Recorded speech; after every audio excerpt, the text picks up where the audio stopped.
Coming up on today's episode of Airborne-Unlimited, problems with Virgin Galactic Flight 6 reported to FAA. Rotax announces 2024 fly-in tour dates. Archer says 3 test-ready aircraft under construction.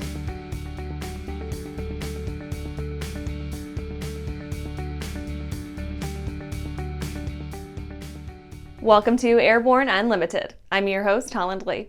Let's get into today's stories. Problems with Virgin Galactic Flight 6 reported to FAA.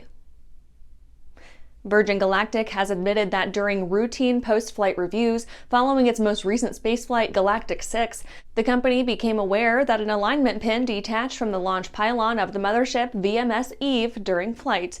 The company notified the FAA January 31st in accordance with regulations and is conducting a review in conjunction with the FAA. The Virgin Galactic statement associated with this news asserts that, quote, Galactic 6 was a safe and successful flight that was conducted in accordance with Virgin Galactic's rigorous flight procedures and protocols. At no time did the detached alignment pin pose a safety impact to the vehicles or the crew on board. Virgin Galactic flights occur in restricted airspace and at specific geographical launch locations that control the hazards to people or structures on the ground. The company also observed no damage to the spaceship or the mothership, end quote. The alignment pin helps ensure the spaceship is aligned to the mothership when mating the vehicles on the ground during pre-flight procedures.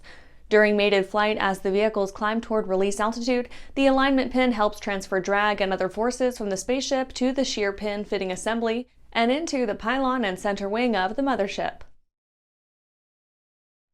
And after the break, EAA webinars continue later this month.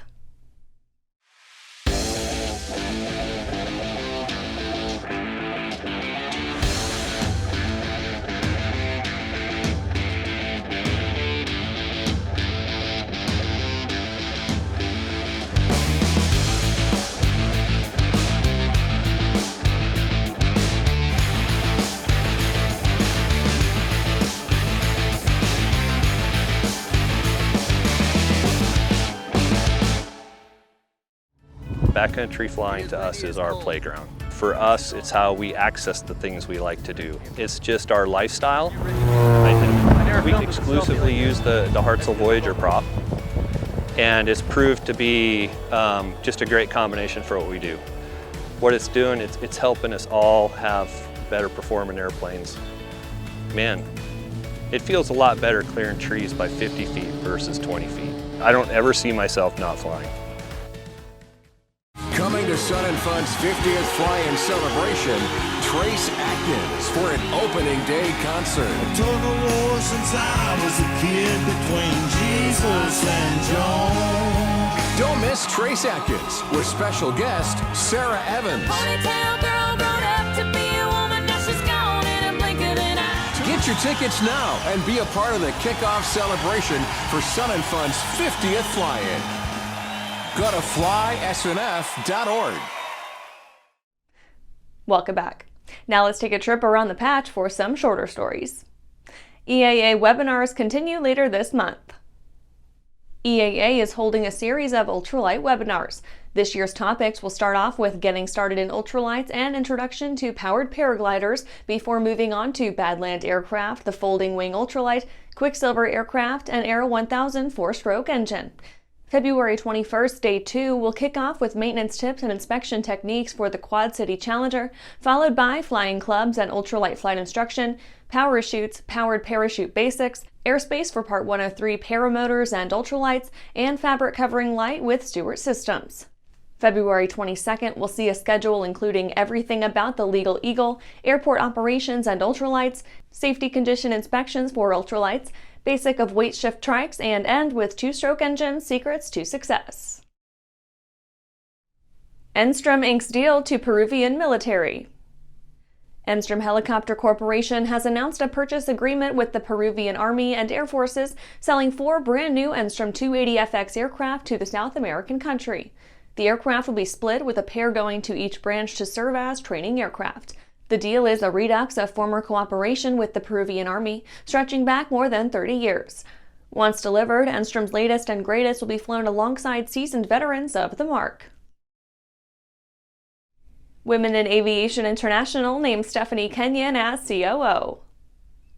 Women in Aviation International announced the promotion of Stephanie Kenyon to the position of Chief Operating Officer, effective immediately.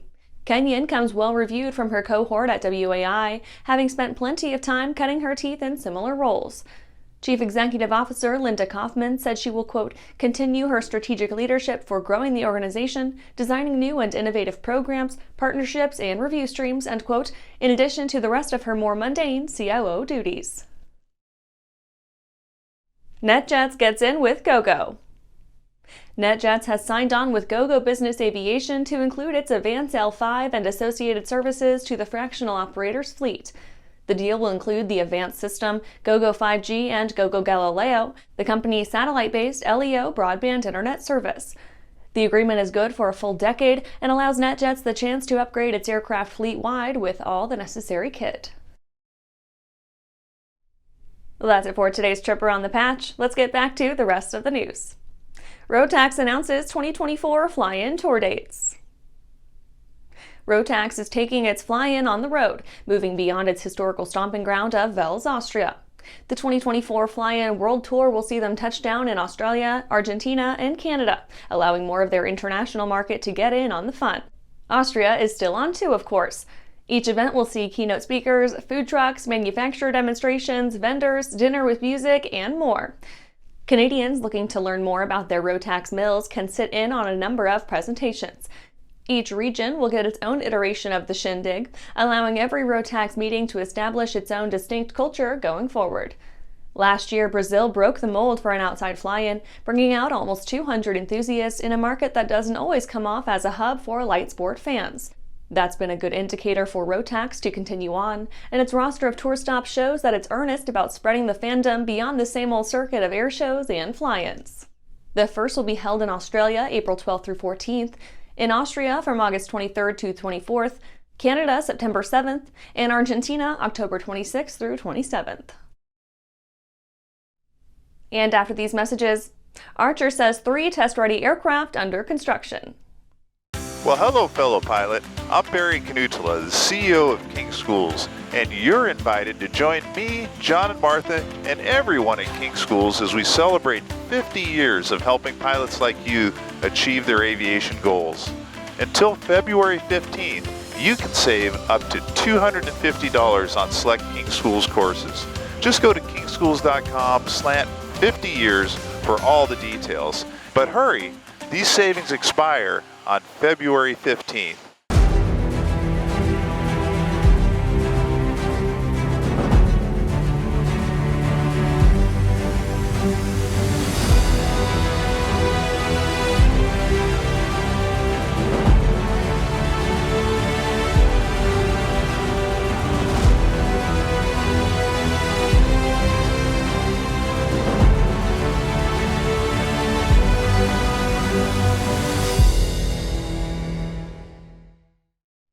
Welcome back.